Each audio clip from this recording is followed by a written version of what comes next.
August মাস এলেই রাশিয়ায় ফিরে আসে এক পুরনো আতঙ্ক, নাম ব্ল্যাক আগস্ট। ইতিহাস বলছে বড় বড় বিপর্যয় বারবার এসেছে এই মাসেই। এবারও কি তার ব্যতিক্রম হচ্ছে না?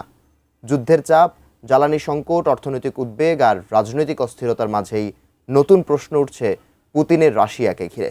বিস্তারিত জানাচ্ছেন শিহাব ইসলাম। রাশিয়ার আগস্ট মাসকে অনেকেই বলেন ব্ল্যাক আগস্ট। মার্কিন সংবাদ মাধ্যম সিএনএনের বিশ্লেষণ বলছে, কয়েক দশক ধরে বড় সংকট আর নাটকীয় ঘটনার সঙ্গে জড়িয়ে গেছে এ মাসের নাম।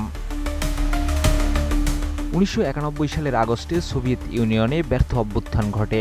1998 সালে দেখা দেয় ভয়াবহ আর্থিক সংকট, রুবলের পতন আর ঋণখেলাপির ধাক্কা লাগে পুরো দেশে। এক বছর পর দাগেস্তানে সশস্ত্র হামলার মধ্য দিয়ে শুরু হয় দ্বিতীয় চেচেন যুদ্ধ। সেই সময় জাতীয় রাজনীতিতে উঠে আসেন ভ্লাদিমির পুতিন। ক্ষমতায় এসেও আগস্টের অভিশাপ এড়াতে পারেননি পুতিন। 2000 সালে ডুবে যায় পারমাণবিক সাবমেরিন কুরস্ক, প্রাণ হারান 118 নাবিক। 2008 সালের আগস্টে জর্জিয়ার সঙ্গে যুদ্ধে জড়ায় রাশিয়া।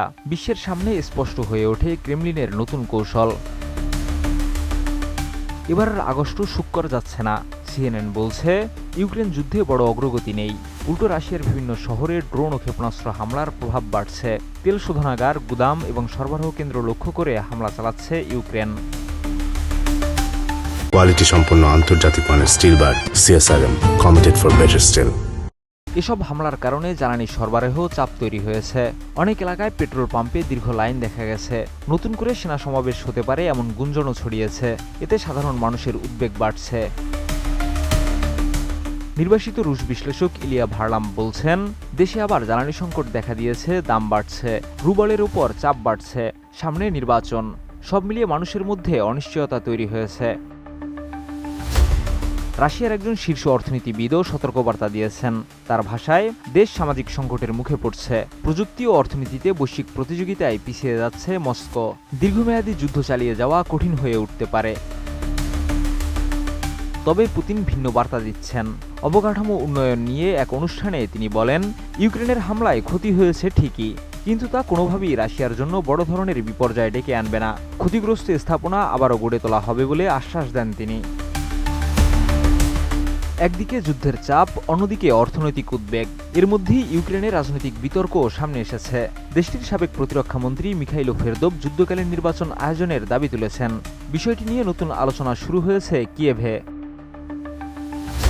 সিএনএনের বিশ্লেষণ বলছে, এখানেই সবচেয়ে বড় পার্থক্য। ইউক্রেনে যুদ্ধ চললেও রাজনৈতিক বিতর্ক, সরকার পরিবর্তন এবং জনমত প্রকাশের সুযোগ রয়েছে, কিন্তু রাশিয়ার বিরোধী রাজনীতি অনেকটাই কোণঠাসা। সম্প্রতি বিরোধী রাজনীতিক লেভ স্লোসবার্গকে 11 বছরের কারাদণ্ড দেওয়া হয়েছে। একই সঙ্গে তার দলের নির্বাচনে অংশ নেওয়ার পথও বন্ধ করে দিয়েছে রাশিয়ার সর্বোচ্চ আদালত। ফলে রাজনৈতিক বিকল্পের জায়গা আরও সংকুচিত হয়েছে। সিএনএনের ভাষ্য অনুযায়ী, অ্যালেক্সেই নাভালনির মৃত্যুর পর রাশিয়ার নাগরিক সমাজের উপর চাপ আরও বেড়েছে। বিরোধী কণ্ঠ অনেকটাই স্তব্ধ। তাই ব্ল্যাক আগস্ট শুধু ইতিহাসের স্মৃতি নয়, অনেক রুশ নাগরিকের কাছে এটি এখন বাস্তব উদ্বেগের নাম। ইতিহাস, যুদ্ধ, অর্থনীতি আর রাজনীতি সবকিছু মিলিয়ে আগস্ট আবারও কঠিন সময়ের প্রতীক হয়ে উঠছে রাশিয়ায়। প্রশ্ন একটাই, এটি কি কেবল কাকতালীয় ঘটনা, নাকি সত্যিই ফিরে এসেছে ব্ল্যাক আগস্টের ছায়া? শিহাব ইসলাম, এটিএন নিউজ।